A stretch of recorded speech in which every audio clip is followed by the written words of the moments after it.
Side खबरों के लिए सब्सक्राइब करें फ्लेम मीडिया और उसके बाद बेल आइकन को प्रेस करें ताकि सबसे पहले आपको मिले एक्सक्लूसिव खबरें।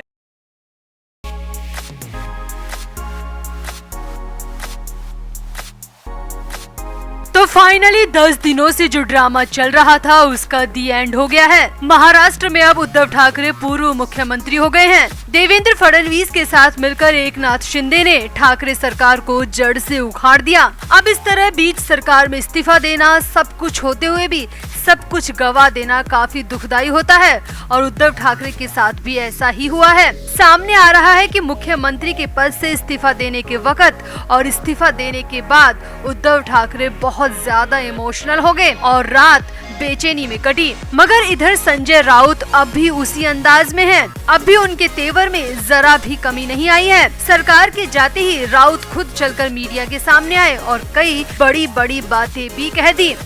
अपनी गिरफ्तारी से लेकर ईडी की जांच पर बड़ा बयान दे दिया। साथ ही साथ ये भी बताया कि उद्धव ठाकरे रिजाइन के बाद बंद कमरे में क्यों रात भर रो रहे थे। तो संजय राउत का एक एक बयान आपको सिलसिलेवार तरीके से बताते हैं। आप भी वीडियो को शेयर करें और कमेंट बॉक्स में संजय राउत के बयान पर अपनी टिप्पणी जरूर दें। तो उद्धव ठाकरे की सरकार चली गई, पावर चली गई, पिछले कई सालों की मेहनत बर्बाद हो गई। मगर संजय राउत का कुछ नहीं गया। वो पहले भी राज्यसभा सांसद थे और अब भी राज्यसभा सांसद हैं। मगर अब राउत के जाने के दिन भी नजदीक आ रहे हैं। 1 जुलाई को संजय राउत को घोटाले के सारे कागजों के साथ ईडी दफ्तर में पेश होना है। ईडी अधिकारियों के सामने 1034 करोड़ रुपए के घोटाले के बारे में सब कुछ बताना है। ईडी के हर सवाल का जवाब भी देना है। अब तक तो अपनी सरकार थी तो राउत ईडी के समन को ज्यादा सीरियस भी नहीं ले रहे थे। मगर अब हालात बदल चुके हैं और बदले हुए हालात में ईडी के समन को संजय राउत ने अपनी गिरफ्तारी का पैगाम मान लिया है और खुद अपने मुंह से अपनी गिरफ्तारी की बात सबके सामने कह दी। तो संजय राउत ठाकरे के इस्तीफे की अगली सुबह मीडिया के सामने आए और एक के बाद एक धमाकेदार बयान दे दिए। पहले तो मीडिया कर्मियों ने पूछा कि इस्तीफे के बाद अंदर का माहौल कैसा था। तो इस पर संजय राउत बोले, हमारे साथ बहुत बड़ा धोखा हुआ है, हमें अपनों ने लूटा है, हमारी पीठ पर खंजर घोंपा गया है। हम शुरू से जानते थे कि इस धोखे के पीछे असली व्यक्ति कौन है, मगर हमारे हाथ में करने के लिए कुछ भी नहीं था। राउत ने कहा कि उद्धव ठाकरे के इस्तीफे के बाद पार्टी भावुक हो गई थी। राउत ने बताया, जब उद्धव ठाकरे ने मुख्यमंत्री के तौर पर इस्तीफा दिया तो हम सब बेहद भावुक हो गए थे। सबकी आंखों से आंसू निकल पड़े। हम सभी लोग अब भी उद्धव ठाकरे पर भरोसा करते हैं। हर जाति और धर्म के लोग उनका समर्थन करते हैं। इस दौरान संजय राउत ने बागी विधायकों पर बिकने के आरोप भी लगाए। उन्होंने कहा कि आखिर इस संकट में मुझे जिम्मेदार ठहराने की वजह क्या है, मैं तो सीन में कहीं हुई नहीं, मगर सारा ठीकरा मीडिया द्वारा मुझ पर फोड़ा जा रहा है जो कि पूरी तरह गलत है। राउत ने आगे कहा, शिवसेना से जाने वालों को कभी सीएम पद नहीं मिलेगा। नारायण राणे और छगन भुजबल जैसों को भी नहीं मिला। शिवसेना छोड़ दी तो उनका करियर ही चौपट हो गया। हम विधायकों की खरीद फरोख्त में विश्वास नहीं करते। अब इसके बाद मीडिया कर्मियों ने पूछा कि ईडी के समन पर अब आप क्या करने वाले हैं। तो इस पर राउत ने बड़े तेवर में जवाब दिया और कहा, मैं 1 जुलाई को अपने समय पर प्रवर्तन निदेशालय के कार्यालय जाऊंगा और अगर गिरफ्तारी हुई तो मैं उसके लिए भी तैयार हूँ। हम बाला साहब के शिव सैनिक हैं, लाठी खाएंगे, जेल जाएंगे, मगर झुकेंगे नहीं। अब संजय राउत की बातों से साफ है कि सत्ता चली गई मगर राउत के तेवर वैसे के वैसे ही हैं। वो अब भी गिरफ्तारी की बातें बड़े बेखौफ तरीके से कर रहे हैं। तो आपको क्या लगता है, क्या ईडी राउत को अरेस्ट कर लेगी? क्या राउत की हालत भी नवाब मलिक जैसी होने वाली है? आप भी अपनी राय कमेंट बॉक्स में जरूर दें और वीडियो को भी शेयर करें।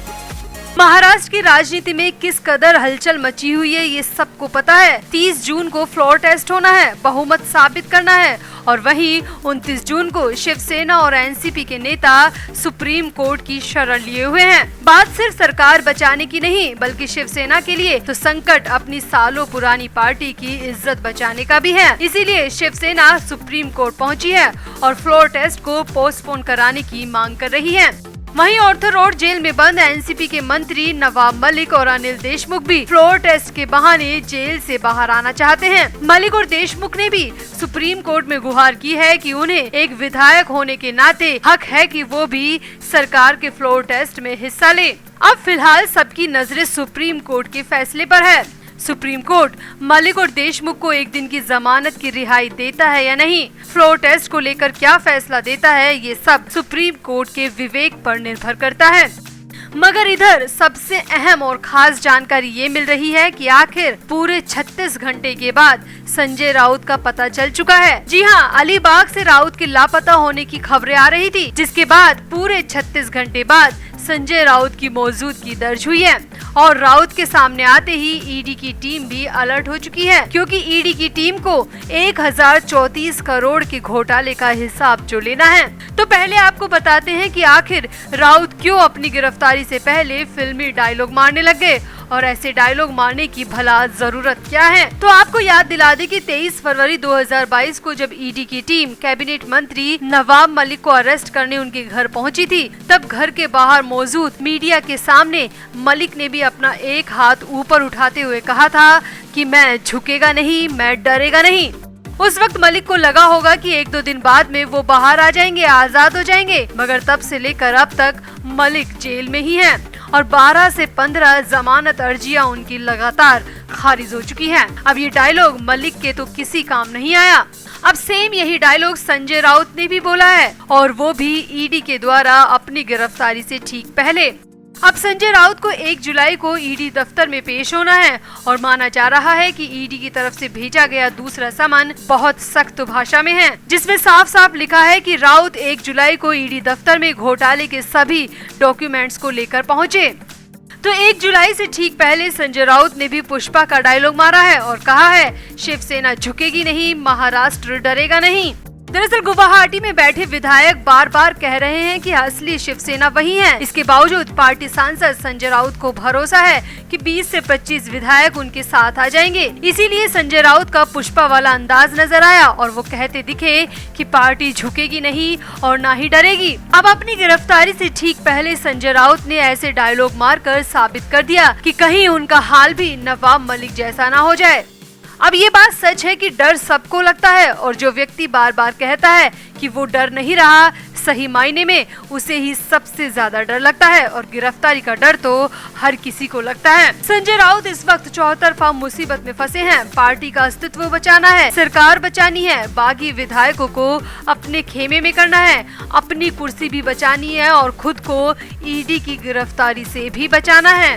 अब देखना होगा कि संजय राउत जैसे मंझे हुए राजनेता इस चक्रव्यूह से कैसे बाहर निकलते हैं, सिर्फ फिल्म के डायलॉग मारकर या फिर कुछ ऐसा करके जिससे सब कुछ उनके पक्ष में हो जाए। तो आपको क्या लगता है, क्या 1 जुलाई को पेशी के दौरान ईडी संजय राउत को गिरफ्तार कर लेगी या फिर संजय राउत ईडी को अपने जवाबों से संतुष्ट कर बच जाएंगे? आप भी अपनी राय कमेंट बॉक्स में जरूर दें और वीडियो को भी शेयर करें।